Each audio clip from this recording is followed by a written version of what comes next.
Bonjour, bienvenue sur Objectif Math. Dans cette vidéo, on étudie la fonction arc-cosinus. On la définit comme la fonction réciproque de la fonction cosinus. Mais encore faut-il que la fonction cosinus admette une fonction réciproque. Ce qui revient à dire qu'il faudrait que la fonction cosinus soit bijective.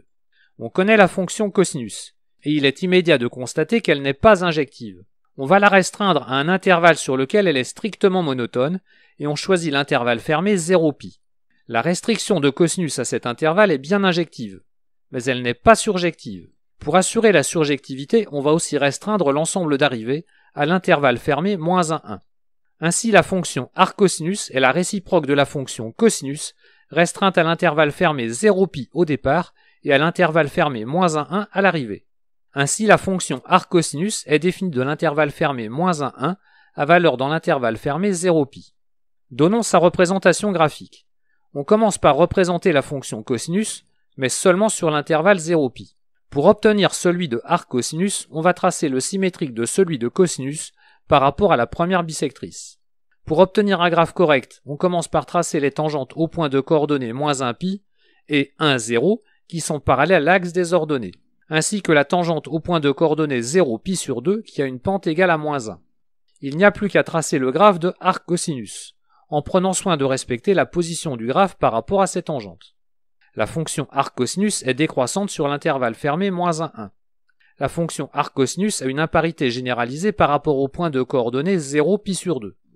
Et faites bien attention que arc-cosinus n'est pas pair, et c'est bien normal, car la fonction cosinus qui a servi à construire la fonction arc-cosinus n'est pas paire non plus, puisqu'elle n'est définie que sur l'intervalle 0π.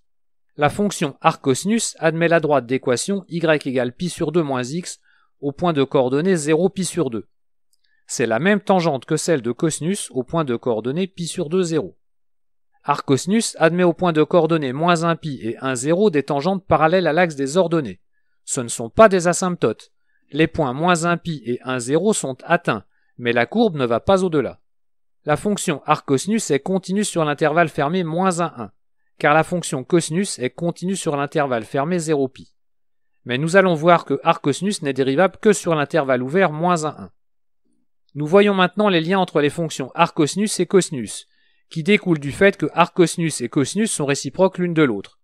Mais il faut faire attention aux intervalles utilisés.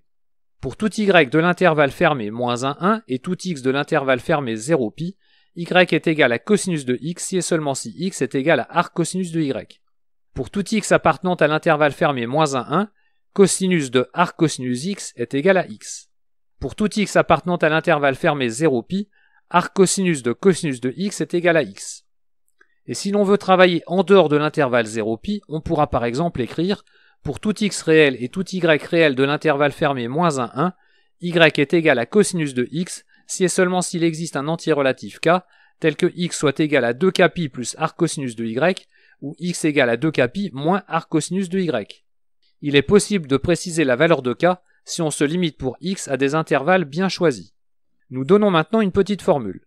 Pour tout x appartenant à l'intervalle fermé -1, sinus de arc-cosinus de x est égal à racine carrée de 1 moins x carré.